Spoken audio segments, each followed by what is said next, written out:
15 October 2024 the road show की राष्ट्रीय खबरों में आपका स्वागत है।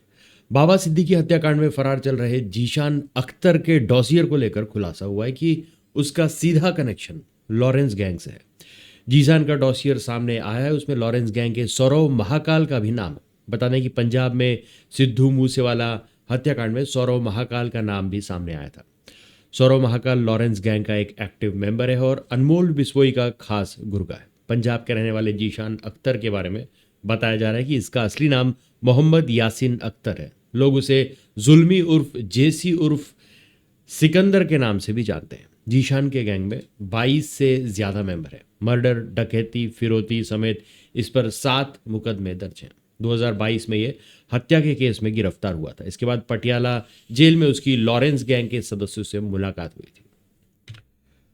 भारत और कनाडा के बीच तनाव एक बार फिर से काफी ज्यादा बढ़ गया। भारत सरकार ने सोमवार की शाम कनाडा सरकार को जमकर लताड़ लगाई और अपने राजनयिकों को वापस बुलाने का फैसला किया। वहीं अब भारत ने कनाडा के खिलाफ एक और सख्त कदम उठाया। भारत सरकार ने कनाडा के 6 राजनयिकों को देश से निष्कासित कर दिया। भारत के विदेश मंत्रालय की ओर से जानकारी दी गई कि भारत में रह रहे 6 कनाडाई राजनयिकों को निष्कासित कर दिया गया। विदेश मंत्रालय ने आगे बताया कि सभी निष्कासित किए गए 6 कनाडाई राजनयिकों को 19 अक्टूबर रात 12 बजे तक या उससे पहले भारत छोड़ने को कहा गया है। यूपी के बहराइच जिले में दुर्गा पूजा के दौरान 2 पक्षों में हिंसा का मामला सामने आया। इस घटना में एक व्यक्ति की मौत हो गई। वहीं इस घटना में मारे गए व्यक्ति के परिजनों से सीएम योगी मंगलवार को मुलाकात करेंगे। बता दें कि ये जानकारी बहराइच जिले के महसी विधानसभा क्षेत्र से भाजपा के विधायक सुरेश्वर सिंह ने दी है। यह पूरा विवाद प्रतिमा विसर्जन को लेकर हुआ था। महसी इलाके में ही मसूर गांव में प्रतिमा विसर्जन का विरोध देखने को मिला। इस दौरान पथराव और गोलीबारी की गई। इस घटना के दौरान राम गोपाल मिश्र नाम के एक व्यक्ति की मौत हुई थी। यूपी के बहराइच जिले में मूर्ति विसर्जन के दौरान जुलूस पर पत्थरबाजी का मामला देखने को मिला। इस दौरान एक युवक की हत्या कर दी गई, जिसके बाद तनाव का माहौल बन गया है। वहीं जिले में इंटरनेट भी बंद करना पड़ा। इस बीच यूपी विधानसभा में नेता प्रतिपक्ष और समाजवादी पार्टी के प्रमुख अखिलेश यादव ने सरकार पर निशाना साधा है। सोशल मीडिया प्लेटफॉर्म एक्स पर उन्होंने इस संबंध में एक पोस्ट किया है।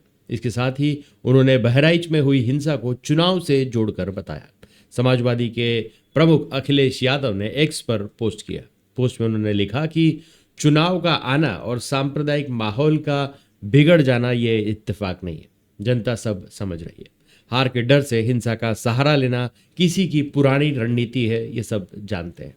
ये उपचुनाव की दस्तक है। दिखावटी कानून व्यवस्था की जगह अगर सरकार सच में पुख्ता इंतजाम करे तो सब सही हो जाएगा, लेकिन ऐसा तभी होगा जब ये सरकार चाहेगी। पाकिस्तान और बांग्लादेश से जारी तनाव के बीच विदेश मंत्री एस जयशंकर शंघाई सहयोग संगठन एससीओ के एक सम्मेलन में भाग लेने के लिए मंगलवार को पाकिस्तान पहुंचे। दोनों पक्ष पहले ही एससीओ शासन अध्यक्षों के शिखर सम्मेलन के इतर जयशंकर और उनके पाकिस्तानी समकक्ष ईशाक डार के बीच किसी भी द्विपक्षीय वार्ता से इनकार कर चुके हैं। तकरीबन 9 साल बाद यह पहली बार होगा कि भारत के विदेश मंत्री पाकिस्तान की यात्रा करेंगे। भले ही कश्मीर मुद्दे और पाकिस्तान से उत्पन्न होने वाले सीमा पार आतंकवाद को लेकर दोनों पड़ोसियों के बीच संबंध ठंडे पड़े। जानकारी के मुताबिक जयशंकर 24 घंटे से भी कम समय के लिए पाकिस्तान में रहेंगे। पाकिस्तान 15 और 16 अक्टूबर को SCO council of heads government CHG की बैठक की मेजबानी कर रहा है। केंद्रीय गृह मंत्रालय ने केंद्रीय मंत्री चिराग पासवान की सुरक्षा में बदलाव किया है। लोक जनशक्ति पार्टी के प्रमुख को गृह मंत्रालय ने जेड कैटेगरी की सुरक्षा दी। इससे पहले चिराग को एसएसबी के कमांडो की सुरक्षा मिली हुई थी। हालांकि जेड कैटेगरी की सिक्योरिटी मिलने के साथ ही अब उन्हें सीआरपीएफ के जवान सुरक्षा देंगे। दरअसल ये बदलाव आईबी की थ्रेट रिपोर्ट के बाद किया गया। भारत में गृह मंत्रालय किसी भी व्यक्ति को सुरक्षा देने का निर्णय लेता है। चिराग पासवान की सुरक्षा में कुल 33 सुरक्षा गार्ड तैनात रहेंगे। इसके साथ ही 10 आर्म्ड स्टैटिक गार्ड वीआईपी के घर पर रहेंगे। इसके अलावा 6 round the clock PSO, 3 shift में आर्म्ड स्क्वाड के 12 कमांडो, वॉचर्स शिफ्ट में 2 कमांडो और 3 train driver round the clock मौजूद रहेंगे। चिराग पासवान की सुरक्षा बढ़ाने का निर्णय हालिया घटनाओं के आधार पर लिया गया है। महाराष्ट्र में विधानसभा चुनाव के लिए तारीखों का ऐलान आज होने वाला है। राज्य में दोनों गठबंधन महायुति और महाविकास अघाड़ी में सीट शेयरिंग को लेकर लगातार बैठकों का दौर जारी है। इस बीच सोमवार को राकापा के प्रफुल्ल पटेल ने कहा कि सत्तारूढ़ महायुति गठबंधन के सहयोगी महाराष्ट्र की 280 विधानसभा सीटों के लिए सीट शेयरिंग का फॉर्मूला तय हो गया है। 288 में से 230 सीटों के लिए आम सहमति बन गई है। पटेल ने पत्रकारों से बात करते हुए कहा कि हम 225 से 230 से 235 सीटों पर आम सहमति पर पहुंच गए। एक बार अन्य सीटों पर फैसला हो जाने के बाद हम आपको अगले 2-4 दिनों में बता देंगे। दिल्ली की मुख्यमंत्री आतिशी ने सोमवार को छठ पूजा को लेकर बड़ा ऐलान किया और कहा कि पूर्वांचल के लोग अच्छे से छठ त्योहार मना सकें, इसलिए 1000 मॉडल घाट बनाए जाएंगे। इन घाटों का निर्माण 70 विधानसभा क्षेत्रों में होगा। दिल्ली सरकार ने कहा कि हाई लेवल बैठक में सीएम ने छठ पूजा समितियों के साथ समन्वय करने और उनके सुझावों को शामिल करके रोशनी की व्यवस्था, साफ पानी, शौचालय, तंबू, घाटों पर सुरक्षा सहित त्योहारों की अन्य तैयारियों को करने को लेकर अधिकारियों को निर्देश दिए। आतिशी ने आश्वासन दिया कि इस त्योहार में कोई असुविधा नहीं होगी। इस दौरान घाटों पर साफ पानी, बिजली, टेंट, सुरक्षा, शौचालय, चिकित्सा सुविधाएं, सीसीटीवी कैमरा, पावर बैकअप और अन्य आवश्यक व्यवस्थाएं की जाएंगी।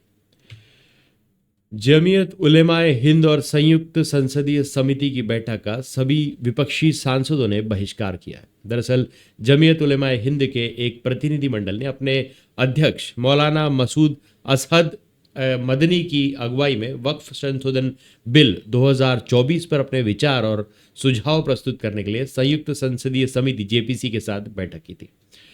यह बैठक सुबह 11 बजे से दोपहर तक संसद भवन एनेक्सी के मुख्य समिति कक्ष में आयोजित की गई थी।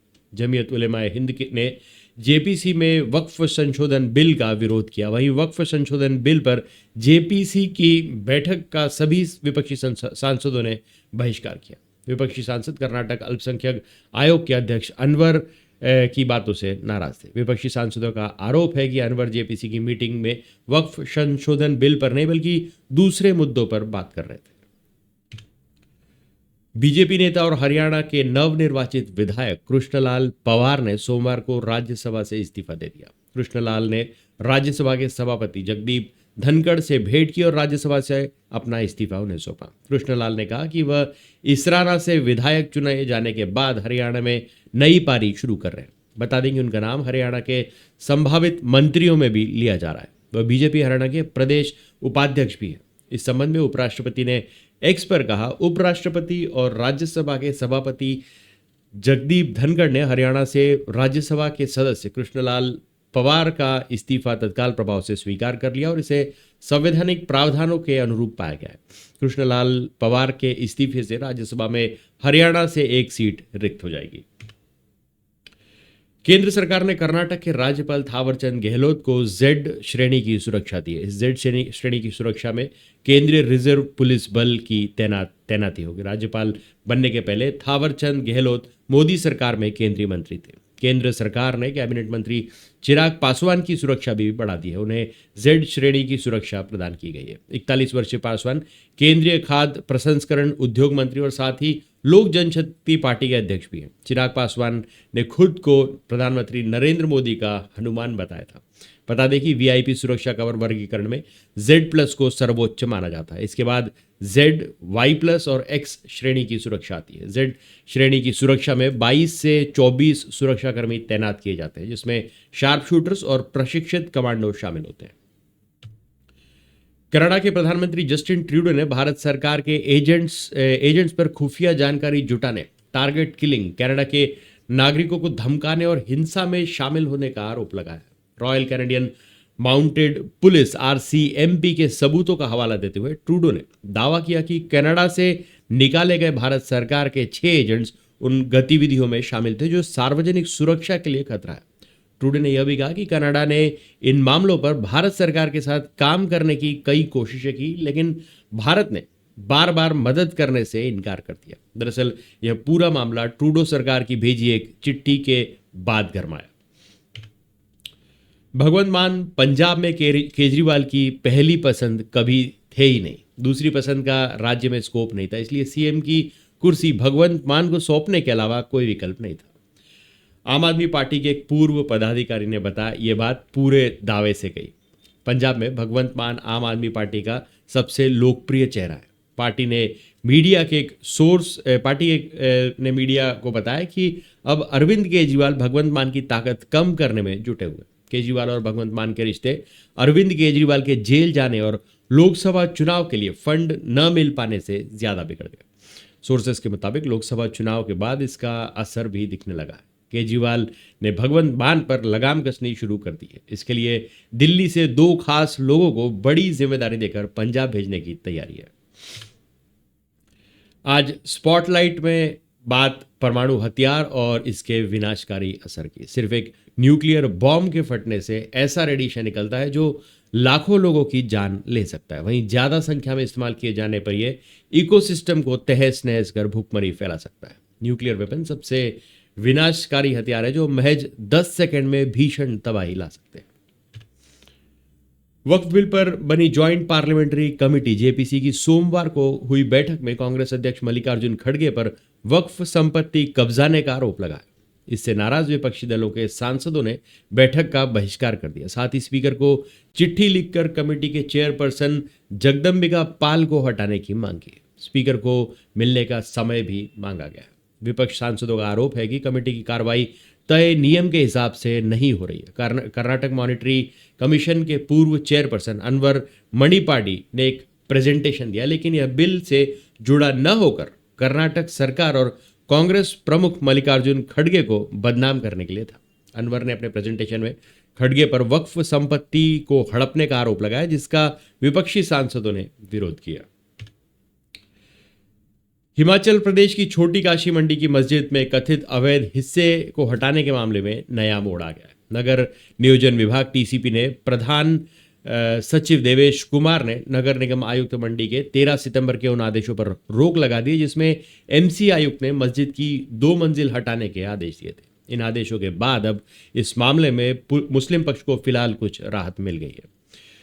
आगामी आदेशों तक मस्जिद पर कोई कार्रवाई नहीं की जा सकेगी। मंडी मस्जिद मामले में अगली सुनवाई 20 अक्टूबर के बाद अब प्रधान सचिव टीसीपी के कोर्ट में होगी। देवेश कुमार मंडी नगर निगम को ऑफिस रिकॉर्ड के साथ अपना पक्ष रखने के लिए कहा गया। इस रिकॉर्ड के आधार मंडी मस्जिद को लेकर अंतिम फैसला होगा।